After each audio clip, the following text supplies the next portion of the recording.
to my career's detriment. I didn't have a plan. I didn't really have an intention to be a producer. I just wanted to make films. I oddly am not that different now.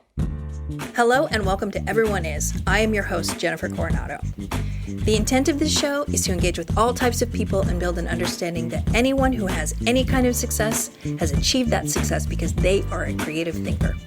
So whether you are an artist, or a cook, or an award-winning journalist, everyone has something to contribute to the human conversation. And now, as they say, on with the show. I think it's safe to say that Scott Mosier is an independent film icon. From his early days working with Kevin Smith as a producer, editor, and the character of William the Idiot Man-Child from his first film, Clerks, to his role as producer on several more of Kevin's films, including ones like Mallrats and Dogma, he has been a force. He's also been a voice artist, a podcaster, a writer, a director on the Grinch animated film, and we're going to talk about how he got there. So welcome to Everyone Is, Scott Mosier. Thank you. Thank you for calling out my role as the idiot man-child that a shadow I seem never able to escape.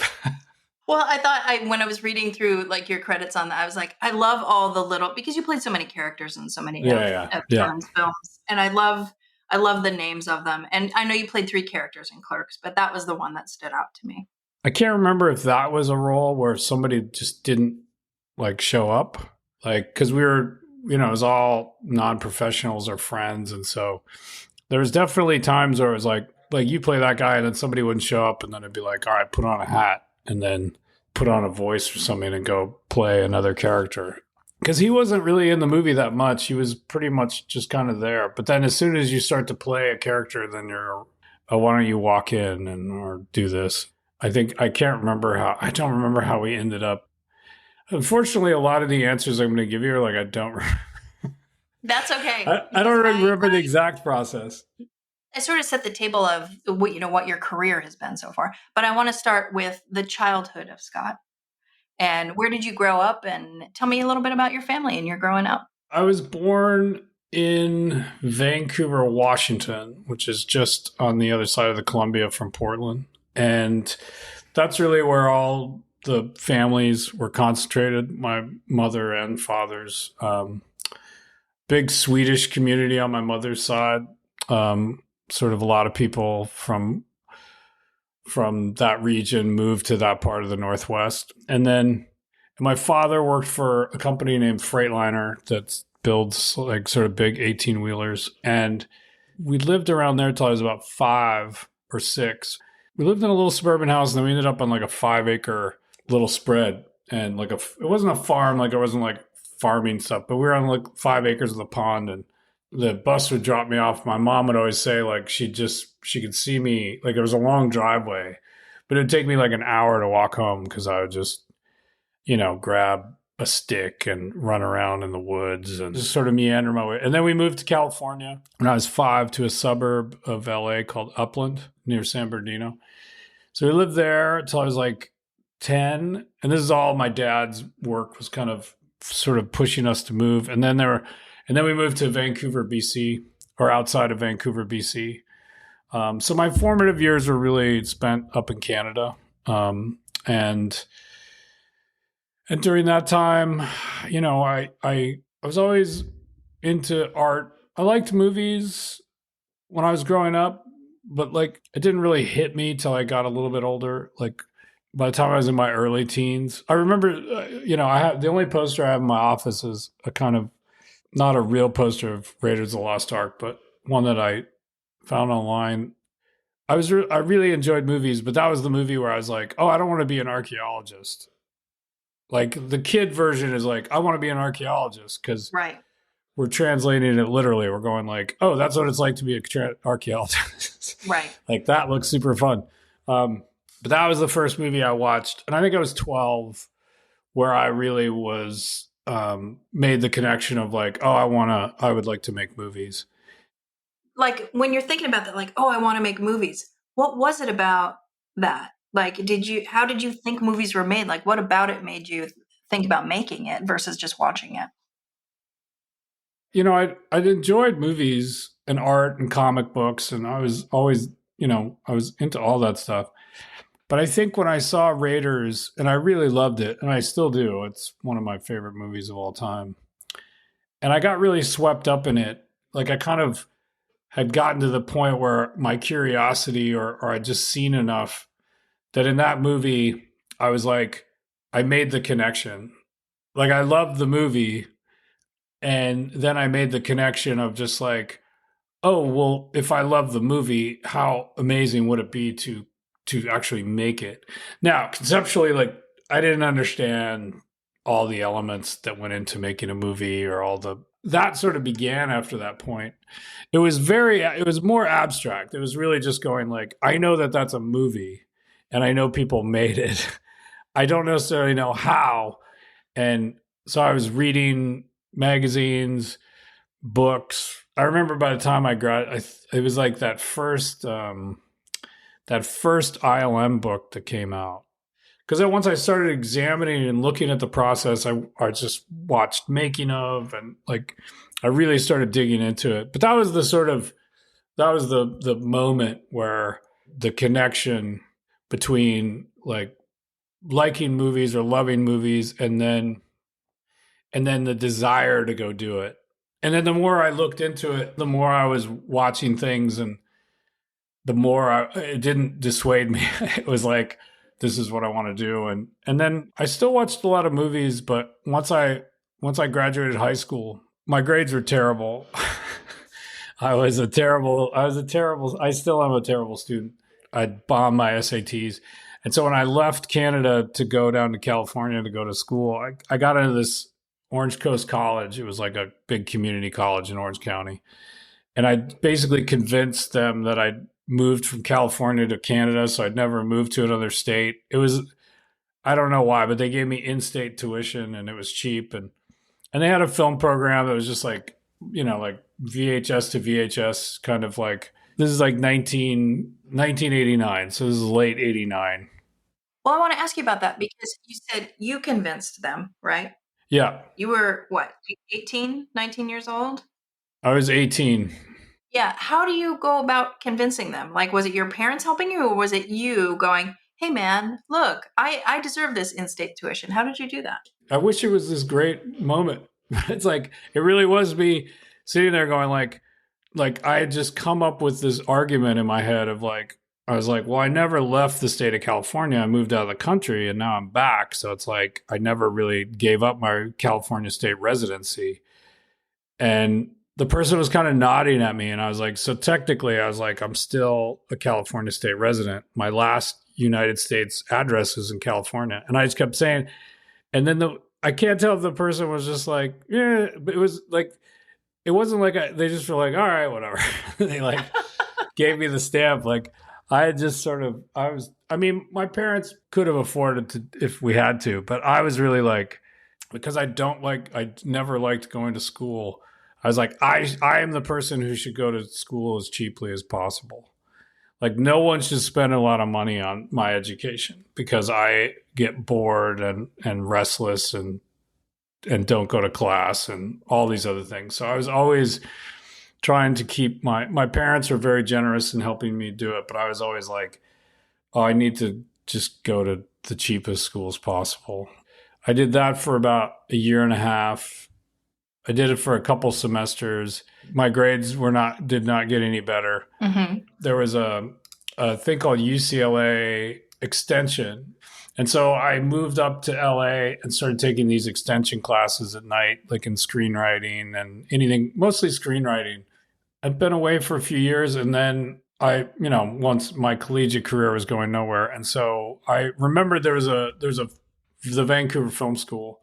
Now I think it's primarily animation and VFX and stuff like that. But at the time, it was just a small film school. And I was in LA and I was like interning for a producer and I was taking night classes. And then I was the stockroom manager at Banana Republic, crushing it.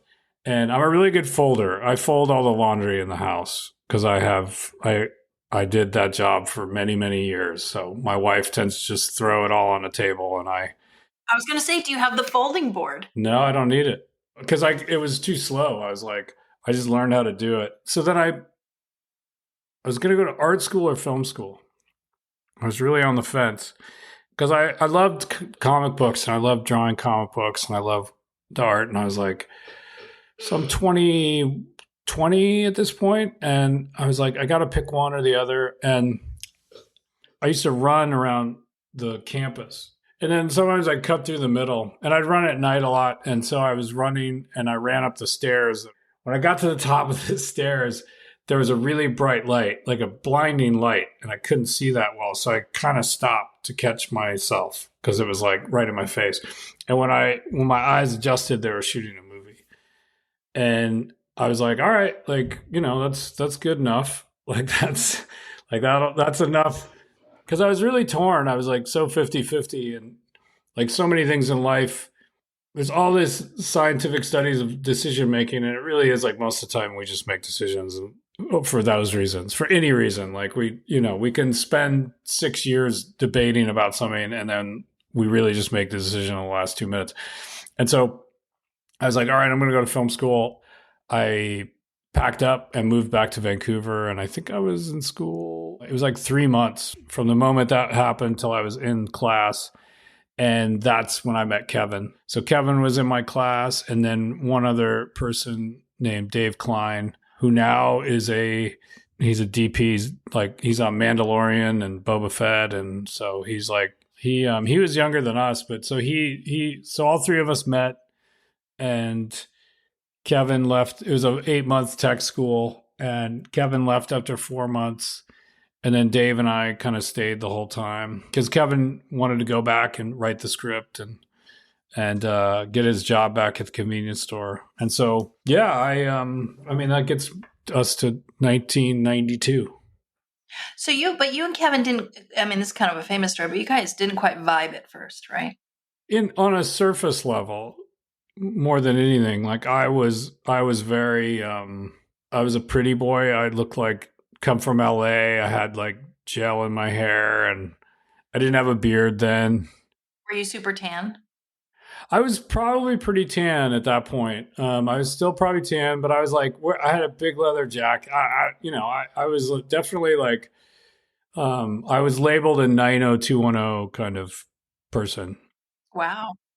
And he was like wearing a trench coat and like had a kind of a mullet, and it was like definitely like East Coast, West Coast kind of clash on the surface. And then we ended up in a group together, and Film Threat came up, and that was basically it. Like from there, it was like what we had in common, or what we wanted out of this, or what we were thinking about doing next. We were immediately on the same page. And on top of that, it was really like, our relationship is really founded a lot in making each other laugh. Like we just, we got in trouble in class. We got in trouble for talking too much because we would just in always college? be, yeah. Like we were brought into a room. We're like, really? Like, isn't that our problem if we don't want to pay attention? Like we're paying you. We're adults. Yeah. Yeah. It's like if we leave here and we don't know shit, it's like, why is that your problem? And we weren't disruptive. It wasn't like we were class clowns or anything. We just, I mean, maybe we were a little. We would just talk all the time and like try to make each other laugh and draw stuff. And, we bonded because neither of us were very good students. But yeah, the initial moment was more like sizing somebody up from just on the surface. On the surface, we were not fans of each other at the beginning. You both went to film school. He left early. But when you went to film school, were you like, I'm going to be a producer? Or were you like, I'm going to be a director? Like, how did your roles align? How did he end up in the director role and you ended up in the producing role?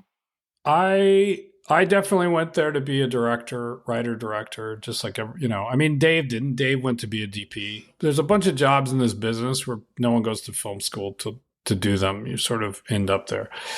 And by the time I'm done with school, he's written the script. But the deal was like, you write a script, I'll write a script, and then we'll produce each other's movies. Like that was our big plan.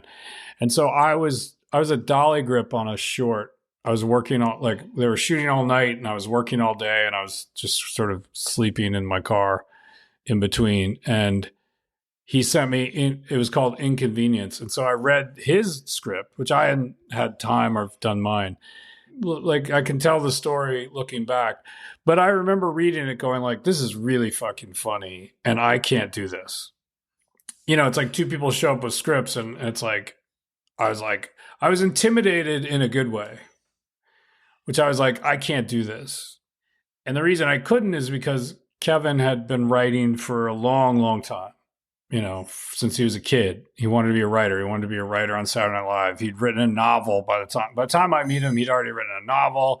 He'd written tons of sketches and skits. And so he shows up and says, okay, this is my version of a script, which was funny and exciting. And it was a movie. And I had sort of been writing stuff, but I was like, I don't have a voice, basically. The easiest way to put it is like, he had a voice and it was very clear when you read the script. And I was like, oh, wow, I'm many, many, many miles away from this. And so the plan was to make that first, we shoot the movie, and then we just did, there's like 3 or 4 of us in the crew. And so I was recording sound and I was editor and, we were just taking on whatever roles we had to. But I was never, so me becoming a producer is we're driving up to New York City to drop off the titles to the optical house because we were going to shoot them. And Kevin, I'm driving his car and he's in the passenger seat and he's writing out the thank yous and all this stuff. And he writes, he goes, do you want to be a producer? And I was like, sure. And then the industry absorbs you as those roles. And so that was it. That was really, I didn't really have an intention to be a producer. I just wanted to make films. I oddly am not that different now. Yeah. Kevin was that light in your face again. He was at the top of the stairs again. He was you want to be a producer? And you're like, yeah. Yeah. And I, I was 21. I was really young and I was like, what am I going to do?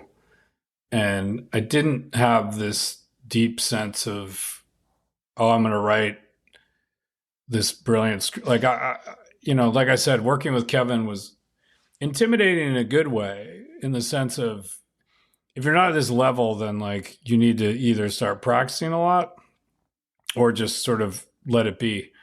And so, yeah, the producing thing was, I'm trying to find the words. It just wasn't planned. It wasn't, I didn't have a plan. I really loved movies and possibly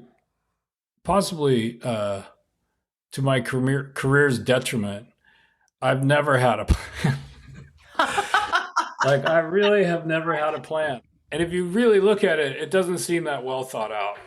Do you see producing, do you see that as a creative endeavor, or do you see it as something that's supporting a creative endeavor? It's an interesting question, because when people ask what is a producer, it's like the answer is many things. There are people who are very much more money, more like hardline budgets and schedules and keeping things on track, and then there are sort of more generally creative producers. I was really a creative producer, and for me, the job in that instance is to understand the intent of the person you're making.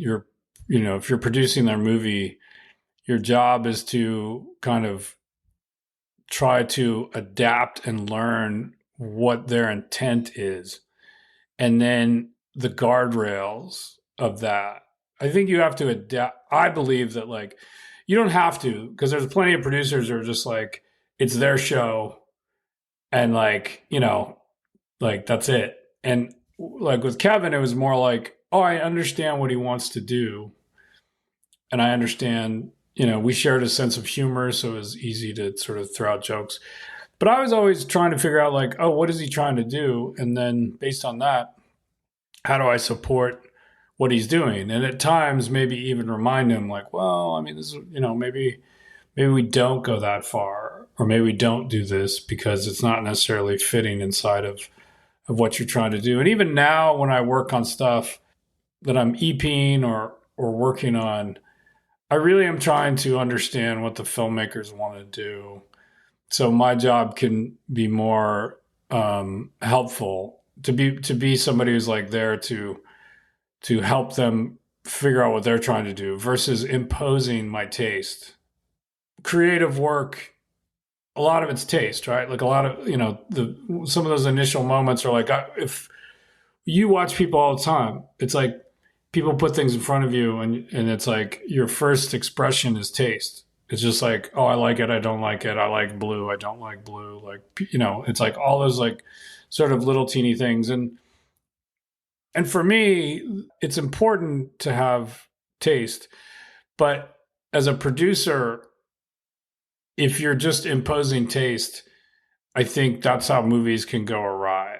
Because if you're making a movie and it's somebody's vision, I believe you have to take a step back from your taste and really try to understand the taste of the people that you're making the movie for. Because there's movies that, it's like not every movie I made with Kevin, I was 100%, on the same page with them.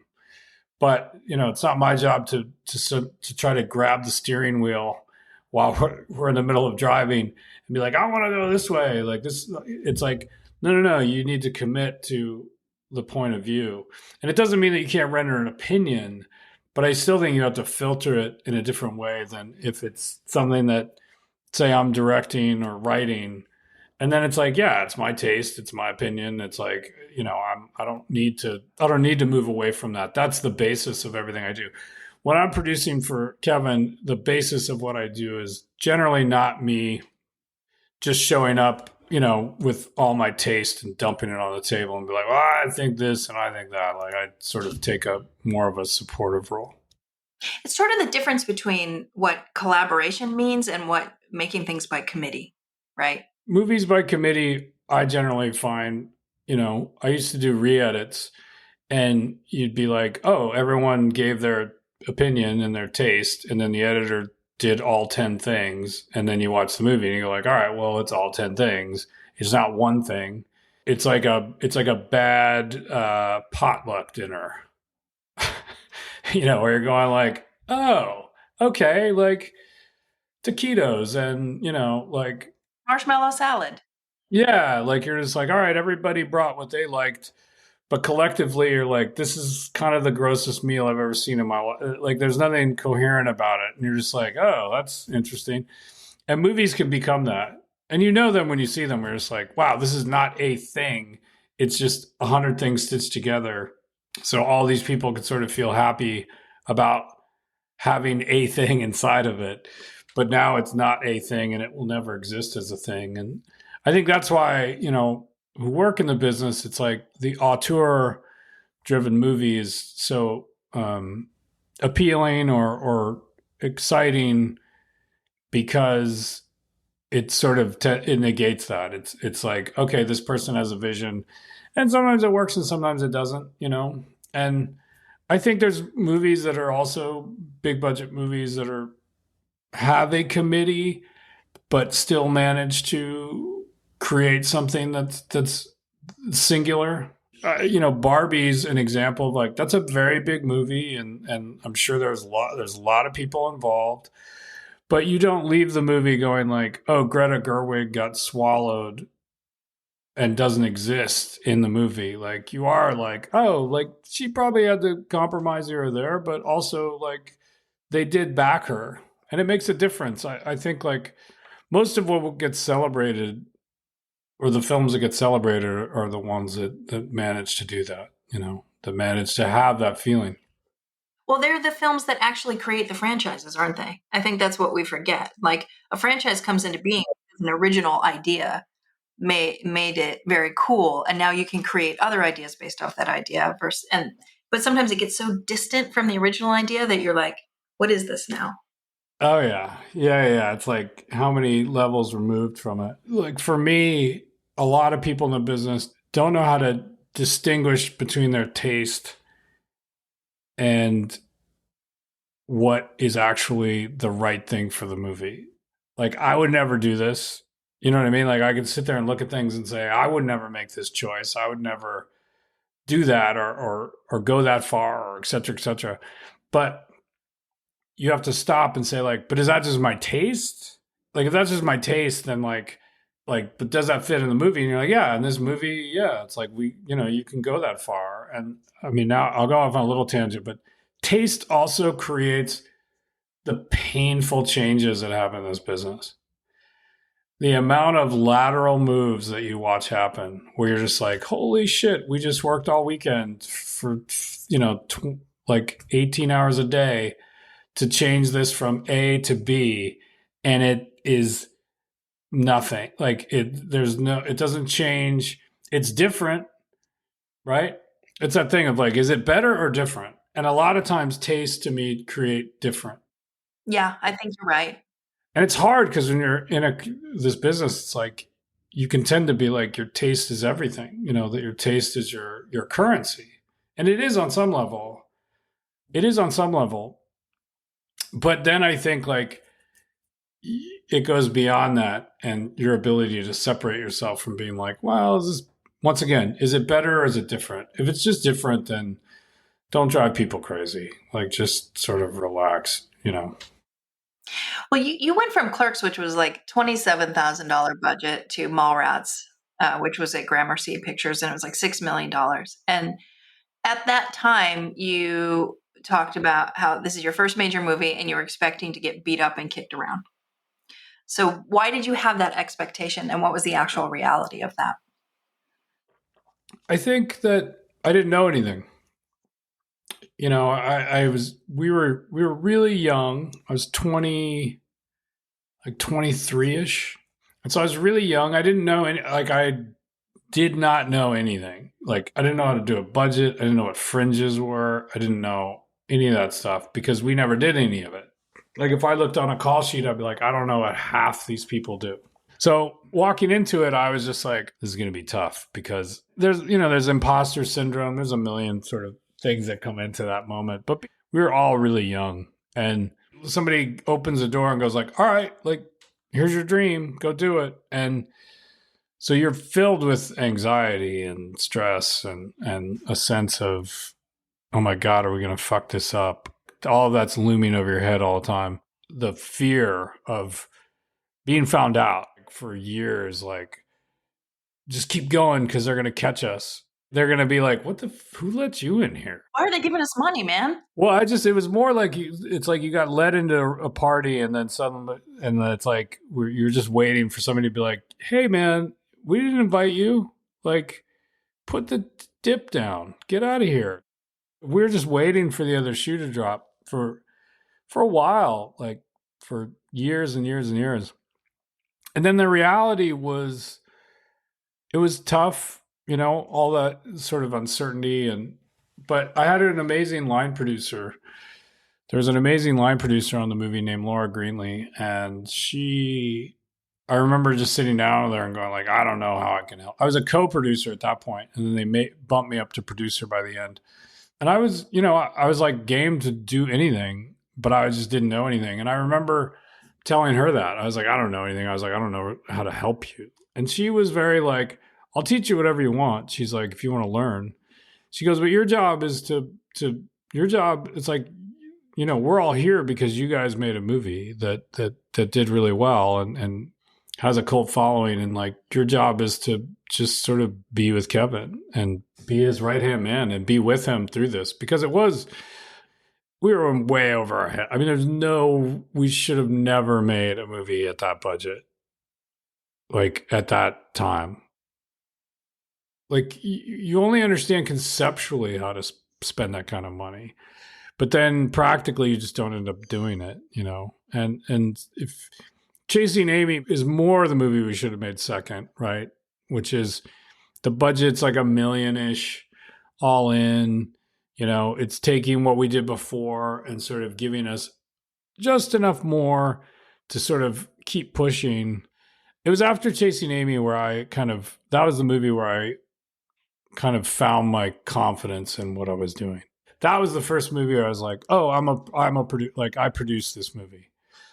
Like not even on Clerks, really. I didn't have that sort of sense because it wasn't it was just kind of us all running around doing stuff. But this was the first time I was like, oh, I produced this movie, I did this, and then from then on, I still there's an element of doom that you feel when you not everybody, but there's always an element of like, oh, what the fuck, what can go wrong is always in your mind, and you're sort of just prepping feverishly to eliminate as many things that can go wrong as possible, knowing that something still will go wrong, but you're like, oh, if we can get rid of the easy stuff, we can get rid of these 10 sort of really obvious things, then we'll be ready for the surprises when they come up.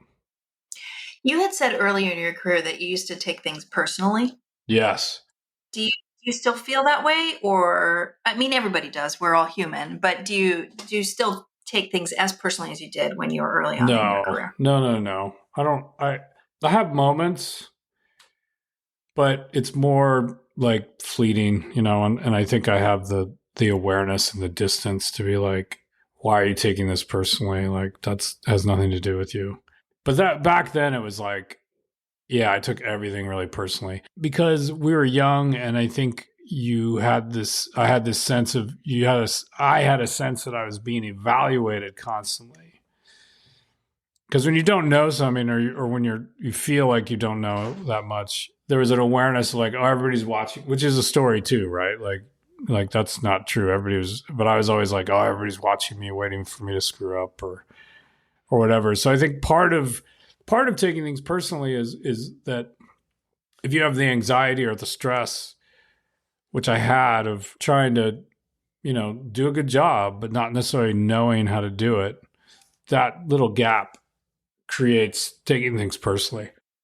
Another thing you had said earlier in your career, and you sort of talked about this a little bit earlier, was I'm not really a writer. But then you went on to write screenplays and an animated feature called Freebirds. How do you make that shift mentally? And how did you find that opportunity? I was into writing. It was still something I was excited about. So I'd written like maybe one script or so during my whole tenure with Kevin. And then after Zach and Mary Make a Porno, I decided to stop producing and I wanted to go into animation. But I also wanted to take a stab at writing. So the first thing I do that first year, is I wrote 2 specs. And then those got me a job on a friend of mine, a guy I met named Joe Casey, who worked on Ultimate Spider-Man, a cartoon on Disney Plus. He had read this action script I wrote, and he was like, do you want to write an episode? And I was like, yeah, sure, of course. And he was like, look, if you totally fuck it up, he goes, I'll just rewrite it. It's fine. And well, that's the faith of a friend, right? And you get an outline and you have like 3 days to bang out a draft. And I had no context for anything. So I was like, yeah, of course. And so I did like 5 or 6 of those. Like everyone was happy. And so they kept feeding them to me. I kept writing scripts. I wrote a couple more. And then Freebirds came up, which was called Turkeys, which I was not hired to write it. I was just hired to come on as the creative producer. And that was really my friend, Aaron Warner, who produced all the Shreks, had taken over at Real Effects, the studio. And they had a movie called Turkeys at the time. And he was like, I need a producer. And he goes, if you want to learn animation, like, I'll throw you on the deep end on this. And I was like, sure. So I dove in, and the writing was more a byproduct of the sort of the intense and crazy schedule on that movie. So I would work all day, and then I would write for hours and hours and hours at night till like 3 a.m. I'd write pages and stuff. And it was more of a void, and I just started filling it. And partly because I enjoyed it. I was into it, and I liked the challenge of it. And so by the time I finished that, it was a pretty brutal schedule. So I didn't know if I was going to do animation again. I was kind of like, I don't know if I want to do it. And then I was editing in between. I was also a picture editor. So I was like, oh, I'll get a job and on a real practical level to get my healthcare back. I immediately went out and did like 2 or 3 jobs in a row. And that's when Chris Meledandri from Illumination had called because a guy named Brian Lynch, who was a writer, he was the craft service guy on Chasing Amy. He was from that part of New Jersey, and we'd always kept in touch. Yeah, and he always wanted to write, and he was a prolific, really prolific writer. Like he had been in LA for a while, and he'd started working with Illumination, and he wrote the first Minions, and so he mentioned me to Chris because they were doubling or they were increasing their productions, so they were going to try to do more movies. And the Grinch was like the one that was the farthest out. There was Pets and Sing, and so he got in touch with me, and I was editing across the street in Santa Monica. And I remember going like, I don't know, I don't know about animation. And the directors, the Dowdles, these two brothers from Minnesota, it was a movie it was called The Coup. It was like Owen Wilson and Lake Bell and Pierce Brosnan. It was a really fun thriller, and I hadn't cut a thriller, so I was excited about it. It ended up being called No Escape or something, because when we test screened it, everyone was like, "What's a coupe?" Like, why is it called The Coop? And I was like, all right, okay. And then the director was just like, he's right across the fucking street. Like, don't be a baby. Just go over there and talk to him. So I went and talked to Chris and was very honest. I was like, I don't know. I was like, I had a rough experience on the last one. And then we talked for like probably 6 or 7 months and just kept having meetings. And then I was brought on as the producer of The Grinch and then became the director. And so I didn't really write a ton during that process. And then when it was done, we're in Paris, and it's like a visual effects schedule. It's like you're in the crucible and like delivering like you're kind of at the top of the grid, and you're like, holy crap, you're working nonstop. And then suddenly it just falls precipitously, where it's like suddenly there's not that many shots in animation, and like you go from working 14 hours a day to 3. And so I'm in Paris kind of wandering around, and I remember Garth, who directed Sing, we were at lunch, and he was like, just, go out and take your notebook and just go to these cafes. He gave me some cafes that he liked, and I was like, all right, I'm going to start to do that. So I was wandering around and wondering what I was going to do next. And I knew it was really like, well, what's left was my big question. I was sitting there going like, produced all these movies for Kevin, which was an amazing experience, and like a career. Like I had a full career, that what I did with him, and then I'd sort of throw my hat over the wall. I was like, I'm going to direct an animated movie, and so here I was in this next plateau where I was like, oh, I did that, okay, and it kind of came back to the kid or the person who really started out. I was like, I want to like try to write my own ideas. Like that's what I'm excited about. I want to talk to you about 2 things now as we get close to wrapping up. And the first thing is, what project have you done that you're really proud of, but it didn't get the attention that you would have liked? There's a few now. I know every time I start something that there's no guarantee anyone's ever going to make it or sell it, but it's still, for me, there's still an incredible amount of value in the exploration of those things, because you're working through stuff. You are just exploring yourself through all this stuff, and usually after the fact. Like I don't sit down and write something specifically going like, oh, I want to work through X or this is representative of that. It's more that you pour yourself into the thing, and then when you read it later on, you're like, oh, like that's me, dealing with this or processing this or expressing this part of myself. So even in the world where things don't sort of sell, my thought's always like, well, the first level of value comes from you loving what you did and understanding why you did it. Then, of course, the next day I'm like, well, I fucking want to make it. So like, but still you have to take a moment to be like, oh, the value, like I've extracted value in it. That's why like there's just certain things that I can't sort of do, because I'm like, if it has a personal meaning to me, then whether people like it or not, or want to do it or not, doesn't affect me in the same way. Like I've pitched things where I was more sort of, bending what it was to other people's sort of expectations or needs. And then we pitched it and everyone said no. And I remember feeling like shit, like now it's in my head. Like if I do exactly what I want to do and everyone just says no, it doesn't stick with me.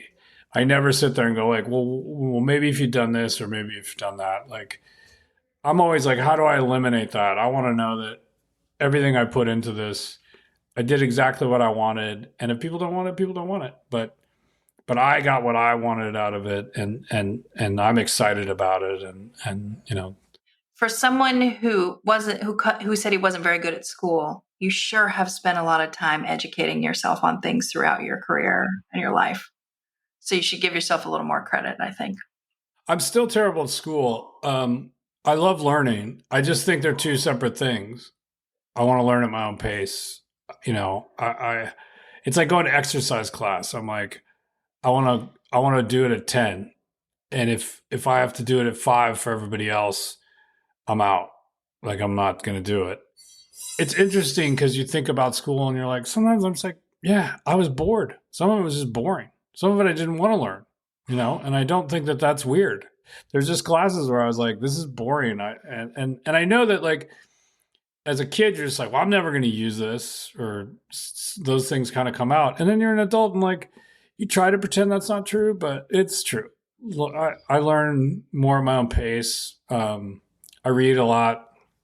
Even working with all of you and coming there, I loved it because I was like, oh, I get to throw down and get in a room with a bunch of people and learn, but also sort of like understand and try to become part of the conversation.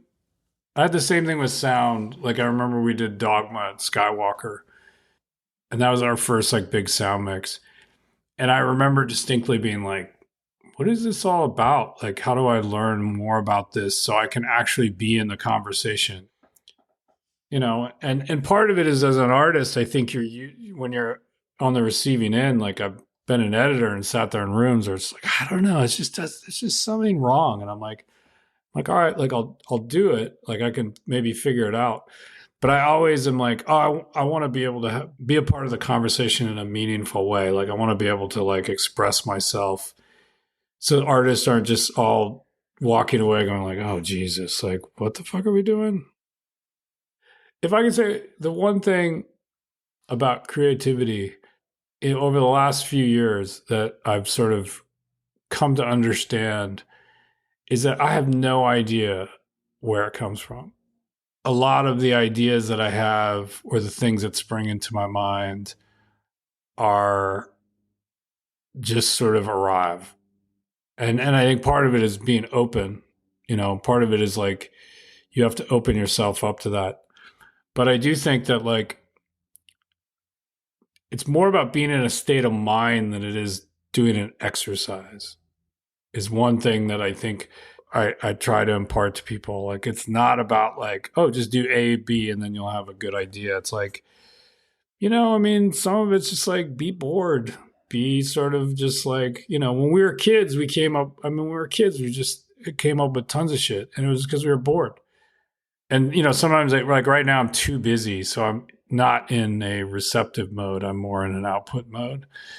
But I'm always coming back to being like, how can I create the space to just be in receptive mode, which is really just laying around and staring at ceilings and sort of walking around and doing stuff that's sort of not on the surface doesn't seem very productive. Alan Moore has this idea of something called idea space, where he thinks all these ideas are sort of like in a cloud. He's like, that's why people can independently come up with the wheel, or ideas will spring up all around the world at the same time because the idea is just, it's their time to come. And I think that's a really interesting take on it. And your job is really just to connect to that kind of space, which is about being open and sort of letting go of anxiety and worry and just sort of relaxing and open yourself up to whatever weird, wild ideas are going to come in. Yeah, and sometimes I think it comes from connecting just to your humanity and who you are at a base level. Well, I think it's the same thing. I think it's like all you're saying is like you just scrape the business and all the things that come with it, and is it going to sell or is it not going to, like all these things that sort of come with it. It's like you have to strip those away. And some of it is just me going like, what do I want to watch? Like if you sit down, like what do you want to read? What do you want to watch? What piece of art do you want to look at? Like you can do that better than, that's your superpower, is like you can actually figure out what you want to see. And so really your job is just to figure that out and then sit down and kind of start to make it. I appreciate you taking time to meet with us. Of course. Hopefully this fits inside of what it's supposed to be, and I didn't go off on weird tangents. Thank you for listening to Everyone Is. Everyone Is produced and edited by Chris Hawkinson. Executive producer is Aaron Dussault. Music by Doug Infinite. Our logo and graphic design is by Harrison Parker, and I am Jen Coronado.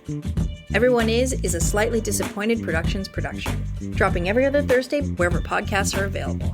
Make sure to rate and review, and maybe even like and subscribe. Thank you for listening.